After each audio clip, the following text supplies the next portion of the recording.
Teka. Kunin ko ang LED light ko. May nagpaparamdam ba dito?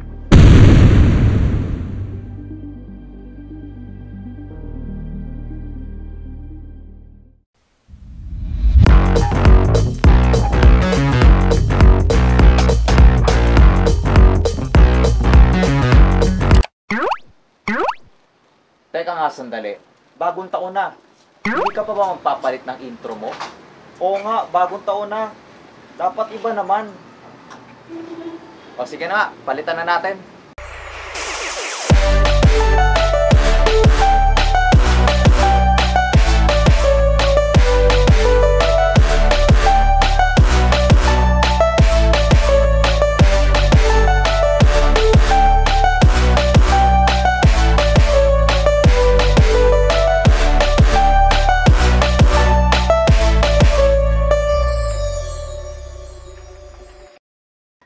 So what's up everybody? May kasabihan nga tayong mga Pinoy, ang hindi marunong lumingon sa pinanggalingan ay maliligaw kahit by ways up. Okay, kidding aside, syempre, hindi makakarating sa destinasyon. Kaya for today's episode, bibisitahin natin, pupuntahan natin ang dati naming bahay. Titingnan natin kung malaki ba ang pinagbago. Tingnan natin. Tara, samahan niyo ako.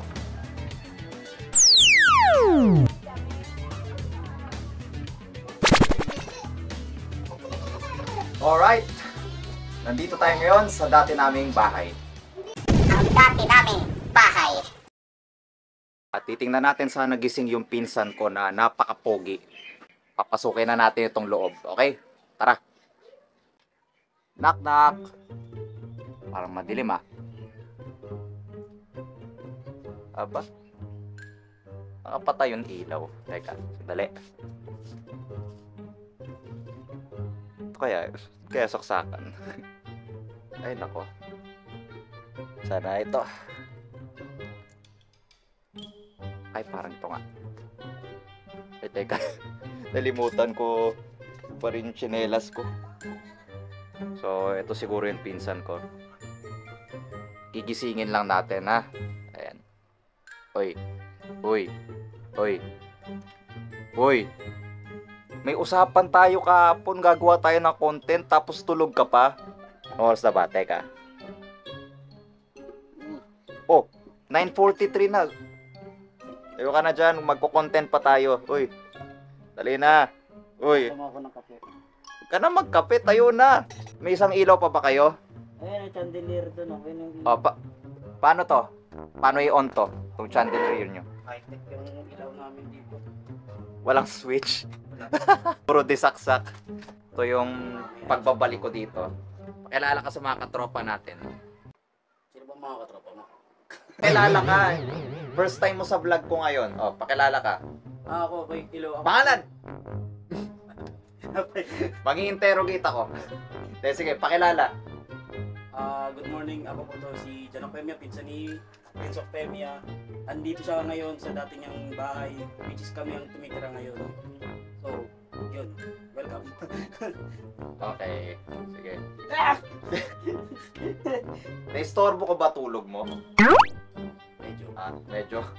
Ay, nako. Sample ka nga, paano ka magpa-cute sa harap ng camera? Hindi nga. Paano magpa-cute sa harap ng camera ang isang Jan Octemia? Parang ano lang ako nun, parang bata lang ako. Sige, harap ka sa camera. Paano naman magalit ang isang Jan Octemia? Dali. Paano magalit ang isang Jan Normal na yung Octemia? galit sa akin yung ganun. Paano naman ma-disappoint ang isang Jan Octemia? May pag ganun po. Itong pinsan ko na ito, matagal na namin to nakasama. For almost, kung di ako nagkakamali, 25 years na nirahan kami dito. Dito ako lumaki, dito ako nagkaisip. Yun, dito tayo gumawa ng maraming kalokohan, di ba? Dito, sa loob ng bahay na to. Yes, yan. Sa sobrang lawak ng bahay na to, di nyo maliligaw kayo. Dito, sala to dito, pero pagdating dito, bodega na yan.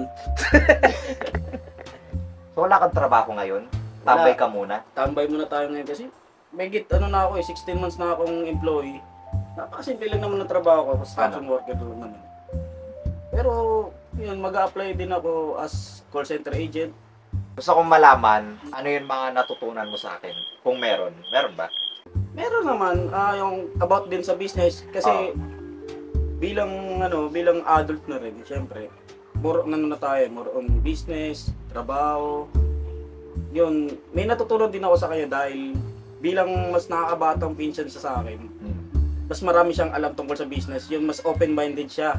Yun, pagdating na lang sa pag-handle ng pera, sa pag-manage ng isang business kahit maliit. Ang punto ko dito, napakaaga sa edad niya na napakaaga niyang matuto kagad pagdating sa mga ganyang sistema. Pero unang-una sa hindi ko makalimutan dyan sa taong to. Ripot.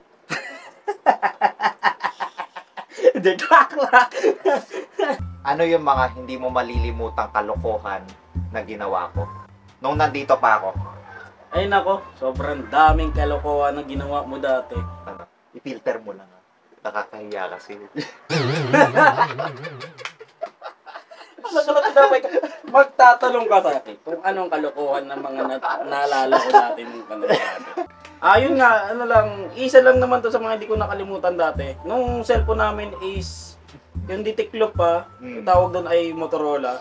Meron diyang video doon na sumasayaw siya ng kagatlabi doon. Hindi ko na, yun talaga di mawala-wala sa isip ko. Nandito pa nga siya sa site sa bandang side na to, sumasayaw ng kagatlabi. Tinapos niya yun hanggang, di ba, ang estimate ng kanta ng lahat ng mga kanta is 3 minutes. Ngayon, tinapos niya yun na nakataas lang yung ganto niya, tapos nakakagatlabi. Hanggang 3 minutes. Yun lang. Ano yun, kasagsagan yata ng salubog na bagong taon. Oo, kasagsagan. Anong nakikita mo changes sa akin ngayon bukod sa gumagawa ko ng content na ngayon? Maliban dito paggawa mo ng Oh, content. yes. Bilang kababata niyang pinsan, siyempre, lumaki siya sa pagiging, alagad ng simbahan din, siyempre, alagad. Yun, nakikita ko yung pagiging maturity niya sa loob ng simbahan. Halimbawa, dati tagapakinig lang siya. Ngayon, nagiging choir leader ba, tama? Ikaw na namamala. Yun ang napapansin ko. Yun ang isa sa mga source ng pagiging maturity. Dako naman tayo sa mga childhood natin. Siyempre, lumaki ako dito. Maraming childhood experiences tayo diba? Lalo na yung mga palabas na kinailigan natin nung bata pa tayo. Dami. Mga pinapanood mo dati? Naruto. Yan. Yan yung pinakinaadikan ko. Diba, nire-reenact pa natin sila Naruto. Nagbubugbugan pa tayo dati sa labas. Oo, naalala ko yun. Puta ka pa. Pag hindi na nadala sa jutsu, napapahampasan na lang ng una, ni pillow fight na nangyayari. Nakikita mo naman sa mirror, diba? Yung pinsan ko. So, siya muna mag-aawak nitong camera.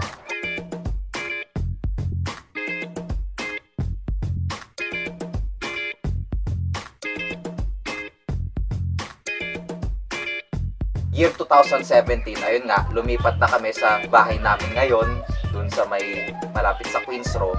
Ito yung pinanggalingan ko. Dito ako lumaki, sa Barangay Molino 7, Bacoor, Cavite. Uy, gising. Uy, pareha kayo ng pinsan ko. Anak ko yan. Antukin. Paras ding antukin. Uy, gising. Uy. Gising. Kuyat yan ka kay Emily. Etong kabilang side, ito naman, bahay ito ng pinsan ko. Dito sila nakatira. Ayun. So ito, dito, pagkakatanda ko, tindahan dati ito, di ba? Tindahan yan. Ngayon ginawa na kasi siyang bintana. Wala na kasing comparison nung dati at ngayon eh. Yun nga eh. Nakabukod talaga to dati. May harang yan dito. Yan sa tinatapakan mo. Yan. Yan, may harang to. May harang to dati. Naka-ano ng plywood yan. May harang pala to Tapos dati. dito sa left side na to, nandito yung pintuan namin. Yung pinto, oo. Sige, pasok pa tayo dito. Teka. Kunin ko ang LED light ko. May nagpaparamdam ba dito? Wala naman. Ayan po, ilawan na po niya. Nandito yung kama dati nun. Nagbabardagulan pa kami dati ng pinsan ko nun. Grabe bardagulan eh, no? Ang naalala ko, nung buhay pa yung lola ko, dito siya madalas manood ng TV. May TV pa dati dito may TV yan dyan. diba? Diba may fix na cabinet yan dyan eh? Oo, may fixed na cabinet. Naalala mo, si Oh. Lola May nung buhay pa, dito lagi nanonood ng TV yan. Nandito yan palagi. Oo. Sa atin si ate. Yan. Atay ka ngayon, taba. Pwede kayo pa interview saglit. Sige, sasagutin namin. Ayan. Kaway-kaway lang kayo yan. Hi! Kita ko nga pala. Hello! Ano po ba nito nyo? Pwede makita? Yan. Yan, iba-vlog mo. Opo. Yan. Gatang kalabasa sa kasitaw at May apritada. apretada. Yan. Yes. Okay. Dati dito ako nakatira. Ayan, ngayon, ang laki na ng pinagbago ng bahay namin. O, ito, focus mo, dali. Ayan. Ginawa kong tripod nito.